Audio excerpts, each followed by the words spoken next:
ఇది చాలా tricky question అండి. And I think lot of people ask this question. అంటే మీ సోలార్‌కిను మీ సైజ్ ఆఫ్ ది మీరు ఉండే స్థలానికి అంటే మీ ఇంటి యొక్క సైజ్‌కి దీనికి సంబంధం లేదు. మీ కన్జంప్షన్‌కిను, ఇన్‌స్టలేషన్‌కి రిలేషన్ ఉంటుంది. Direct correlation. ఎందుకంటే నేను 2 బీహెచ్‌కేలో నేను సింగిల్ ఏసీ ఉండొచ్చు నాకు. లేదా నేను హాల్‌లోకి ఏసీ 2 బెడ్‌రూమ్స్‌లో 2 ఏసీస్ పెట్టుకోవచ్చు. డైనింగ్ ఏరియాలోకి ఏసీ పెట్టుకోవచ్చు. సో 2 బీహెచ్‌కే అనంగానే తక్కువైతది, 3 బీహెచ్‌కే ఎక్కువైద్దని కాదండి. మీ కన్జంప్షన్‌ని బట్టి. ఇప్పుడు ఫర్ ఎగ్జాంపుల్ మీరు 2 బీహెచ్‌కేలో ఉన్నారు కానీ మీరు ప్రతి రూమ్‌లో మీకు ఏసీ ఉంది మీకు. 3 బీహెచ్‌కే ఉన్నారు కానీ ఒక 1 ఆర్ 2 ఏసీస్ ఉన్నాయి. 2 బీహెచ్‌కేలో I have got a EV car ఉంది నా దగ్గర. లేదా ఈవీ స్కూటర్ ఉంది, 2 వీలర్ ఉంది నా దగ్గర.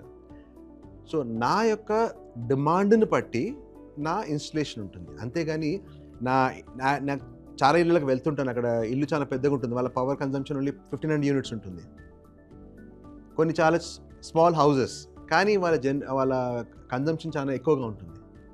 సో ఇక్కడ మనకి 2 బీహెచ్‌కే, 3 బీహెచ్‌కే కాకుండా వాళ్ళ యాక్చువల్ రిక్వైర్మెంట్ ఏంటి? వాళ్ళ కన్జంప్షన్ ఏంటి? దాన్ని బట్టి మనము సజెస్ట్ చేయాలి ఫస్ట్ ఆఫ్ ఆల్. కానీ ఏమైతుందంటే ఇప్పుడు మీకు రెసిడెన్షియల్ వచ్చేకల్లా 2 కిలోవాట్ ఉంటే మీరు 2 కిలోవాట్ మాత్రమే ఇన్‌స్టాల్ చేయొచ్చు. ఒక క్యాపింగ్ ఉందన్నమాట.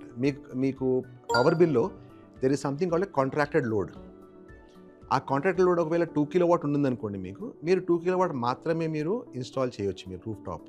ఒకవేళ మీకు ఎక్కువ కావాలంటే you have to apply for load enhancement ఉంటుందన్నమాట. లోడ్ ఎన్హాన్స్ చేసుకొని మీరు ఫ్రమ్ 2 కిలోవాట్ నుంచి 4, 5 కిలోవాట్ చేసుకొని మీరు దానికి ఒక అప్లికేషన్ ఫార్మ్ ఉంటుంది. ఆన్‌లైన్ అప్లై చేసుకోవచ్చు మీరు. అలా చేసుకొని మీరు 4 కిలోవాట్ కూడా ఇన్‌స్టాల్ చేసుకోవచ్చు మీరు. సో ఇది 2 బీహెచ్‌కే, 3 బీహెచ్‌కేకి దీనికి సంబంధం లేదండి దీనికి. మీకు ప్యూర్‌గా మీ కన్జంప్షన్‌ని బట్టి మీ యొక్క ఇన్‌స్టలేషన్ ఉంటుంది.